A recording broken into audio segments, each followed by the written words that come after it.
We should do that. Who feels like that when they talk to their elected officials? I don't know one. All right. So I thought, I mean, you're not going to get that reaction every single time, but I may be able to give you some tactics and strategies that will help you get a little bit more to that point with them, or at least to get them past the, hey, I love housing. It's great. Housing's fabulous. When I'm not outside, I want to be in a house. Thank you for the wonderful work you do in housing. Have people have that conversation? And with your stuff, it's like, what are they going to say? I hate housing. So we want to get a little bit past that, and that's what some of the strategies I'm going to talk to you about will hopefully help us achieve. So here's what we're going to do today. We're going to talk about some of these issues about education versus public relations versus advocacy versus lobbying, because I know some of you sort of concerned or may have heard that you can't do lobbying, or you're not going to be able to do stuff on Capitol Hill, which is not true. So we're going to talk about why that's not true. We're going to talk about some of those tips and techniques for success, and we're going to do some practicing. So sorry, you're actually going to have to participate. But again, there are the prizes, so that's good. And then at the end, I'm going to tell you the one thing that makes all the difference, but I'm not going to tell you that until the end of the session. So you have to stay for the whole thing in order to get the magic ingredient for effective advocacy. But the very first thing I want to do is, have you all heard that there's campaigns going on and an election coming up? Has anyone heard that? And so I want to sort of get us into that campaign spirit by asking all of you to, at your tables, or if you're not at a table, to form a table with someone, or someone next to you. If you don't like the person next to you, go talk to someone else, but don't make that person feel bad.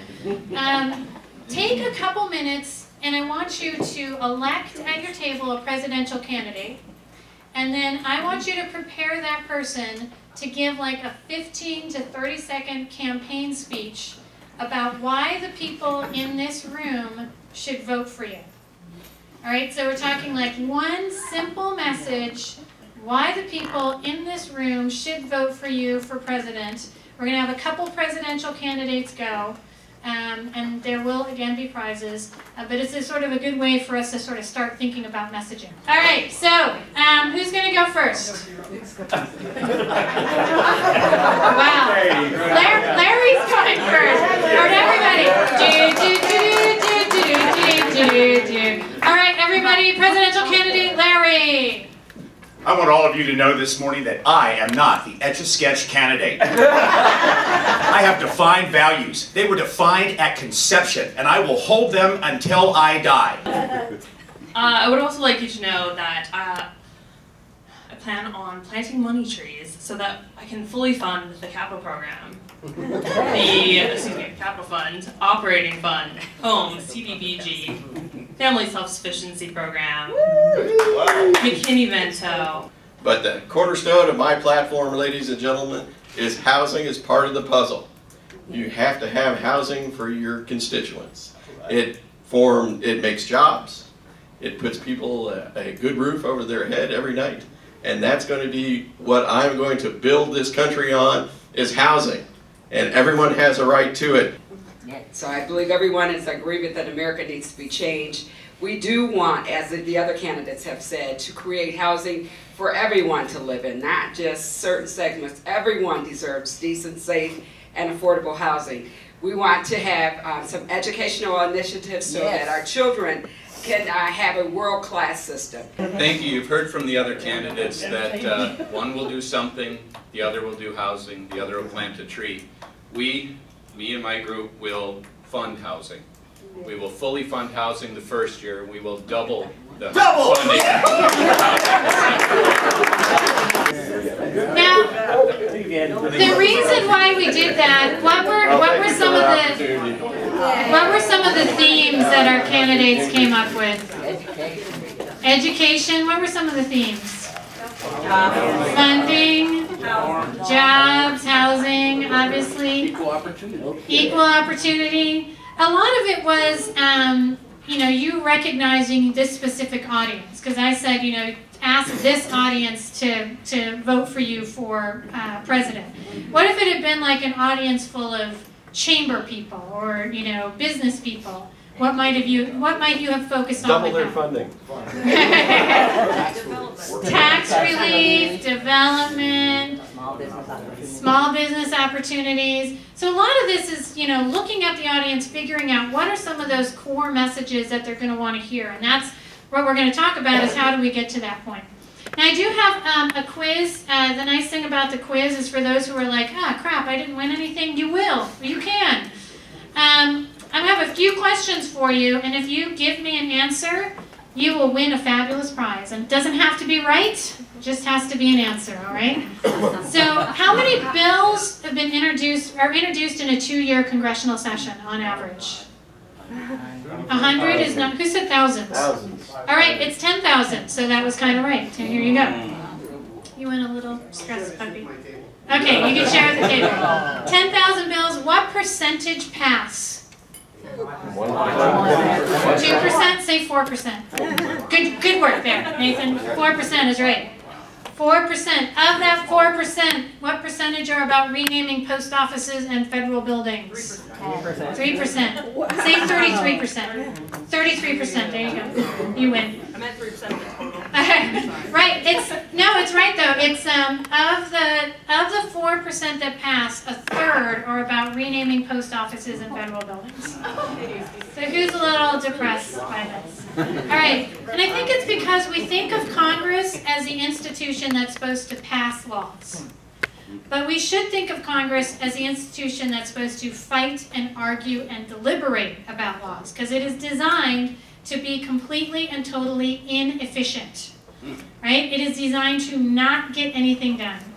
Who thinks it's doing a fabulous job? It's succeeding very well. But that's the thing, is I like us to start by switching our framework a little bit in our heads about how we think about Congress. Because we get frustrated, they're like, oh, they're not doing anything, but they're not really supposed to do anything. I mean, if you look at the Constitution, if you look at the sections that are outlining how the House and the Senate are set up, Article 1, you'll see that the way that they've set it up is to actually not, their preference is to have nothing move through the process. So when we feel frustrated about what they're doing, about getting agreements on funding levels, etc., that's why, because it's an institution that's designed not to work. Now, that said, there are some strategies we can use to get some of these messages through. We talk about some of these strategies: education, public relations, advocacy, lobbying. These are a lot of words we throw out. And I want to let you know what some of my definitions of these are. So education is, to me, making sure the other person knows what it is you do. So when you're educating someone, you're making sure they know what it is you do, which is important. I think we have to take it to the next step, though, because when we do just education, we're doing this. Hey, hi, I'm here to meet with you. My name is Stephanie. Don't want anything from you. Just want to educate you on some of our issues and some of the work we do, because I think you need educating on housing and community development. And has your brain turned off a little bit? Because what happens when you hear the word education? Yeah, what do you think? Your ego sets in, you're like, oh God, this person's trying to teach me something, I already know everything. I don't know if it's you guys, or just me, but when I heard the word education when I was in college, my first question was always, will this be on the test? Right? Because if it's not on the test, I'm not writing down what you're saying. Right. And so, I mean, our role is to educate elected officials and make sure they know what it is we do, but we have to do it in a way where we're not telling them we're educating them. The next step is public relations, which to me is they know what it is you do and they feel positively about that. Now that's still within the realm of what you're allowed to do associated with, public housing authorities. You're still allowed to do all those things. I know people are concerned, oh, I can't lobby. You're allowed to tell them what you do. You're allowed to help them make them feel positively about that. And that's the public relations step. The advocacy step to me is you help them know what you do, you help them feel positively about it, and you help them have a sense of what they can do to help you. All right, so that is, the way I would phrase it when you're in a meeting and if you're concerned about this lobbying thing is, as Congress considers things like Section 8 vouchers and funding, for our various programs and CDBG grants, etc., as Congress considers those things, I would like you to know how they play out in the community. And then that way you're like, here's how this ties to what you're doing, but I'm not saying do this, I'm not saying do that. I'm just saying you're working on these federal programs, you need to know how they connect to the community. And that's perfectly allowable. No one's going to come take you away in chains, I promise. There's other things you can do on Capitol Hill that they'll take you away in chains for, and I don't want you to do any of those things, but that's the sort of advocacy piece, and what you're doing is really connecting the crazy stuff that goes on in DC to what happens on the ground in the communities. Now, lobbying to me is that step, you've got a national office that keeps track of all the different 10,000 bills that are introduced, the ones that impact housing, all the different work that's going on. That's sort of the professional people. They go in, they say, oh, I see section 632 of code number 475 is going to be changed by this particular bill. So we want to, be involved in making those changes, making sure that they impact us positively, not negatively. That to me is sort of more the lobbying piece. You guys are more here in the advocacy realm, as citizen advocates, as people who are educating, but you're not saying like, hi, I'm here to educate you. And you're helping them connect what happens in the communities to what happens in DC. So does that, I know there have been some concerns, some questions about, using federal funds for lobbying. That's not what you're doing. People a little more clear on that, more comfortable. Does anyone still have a concern about that I need to try and address? By the way, I'm not a lawyer. I don't play one on TV, so. But does that help? Okay, good. So that to me is sort of the 4 aspects of advocacy and what you're going to be doing. So there's 3 A's to me in order to be effective. If you're going to walk into an office and you're going to avoid the, hey, I love housing, housing is great. It's the ask, the audience, and the anecdote. And we're going to start with the ask. So I do think it's important to ask them for something when you're in their office. Now, it may not be a policy ask. I mean, it's good to know what the FY 2013 appropriations requests are, and to say, here are the 2013 appropriations requests, and we'll show you the NAHRO materials in a moment. But you may be feeling like, oh, that crosses the line to say, will you support this level of funding? So I think when you're thinking about those asks, think about 2 kinds of asks. There are policy-related asks and there are relationship-building asks. And they are both important and they both capture the attention of elected officials. Now, the value of the ask is that it actively engages them. It switches that little switch in their head that says, oh my God, you're asking me for something, I better pay attention, because you're going to want me to respond in some way. Because they can, I mean, believe me, they can just say as much, I love housing, public housing is great, blah, blah, blah stuff. But they are going to want you to, in order to be actively engaged, they're really going to want you to give them a sense of what it is that they can do for you in the community. So that's what the ask does for you. Now, there are the policy-related issues. So there's the 2013 appropriations. I'll show you in a moment where you can get some of these materials on the web. Has everyone looked at these materials before coming? All right, well, if you haven't, I'll show you where you can find it on the website to just read through it. Section 8 reform. I think it's good to focus on some of the relationship-building asks. So asking them to visit a housing project, make a statement, host a forum. One other, in terms of making a statement, one of the things I strongly suggest, are people familiar with the congressional record? Okay, there's a section of it called extension of remarks. Super boring section, don't go read it. But it is where members of Congress can submit statements about anything they want. So right now they're talking smack against each other about March Madness.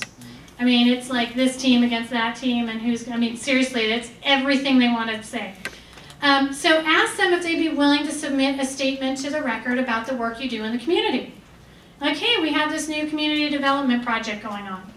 And the member of Congress, you draft something up, the member of Congress submits it to the congressional record, and, it's not going to, like, necessarily change the world and change a bunch of policy things, but then you can go back to the member of Congress and you can say, hey, the 2013 appropriations are coming up. Remember the statement you made to the congressional record about how you thought our work was wonderful? And the member of Congress would be like, oh, crap. Like, I was just submitting that statement to like be nice and stuff, but now you're pointing out that if I want to be consistent, I'm going to have to connect what I'm doing in the community to what's happening in Washington, D.C. So that's what an extension of remarks kind of statement can do for you. The other nice thing is that you can print that out, put the congressional record banner on it, hand it out to people, and they'll be like, ooh, they're talking about us in Congress. And it will be our secret that no one reads the congressional record, okay? No one needs to know that. We're going to talk about site visits in a moment, but I just want to have you think of that as an ask, okay? So, and that's a perfectly allowable ask.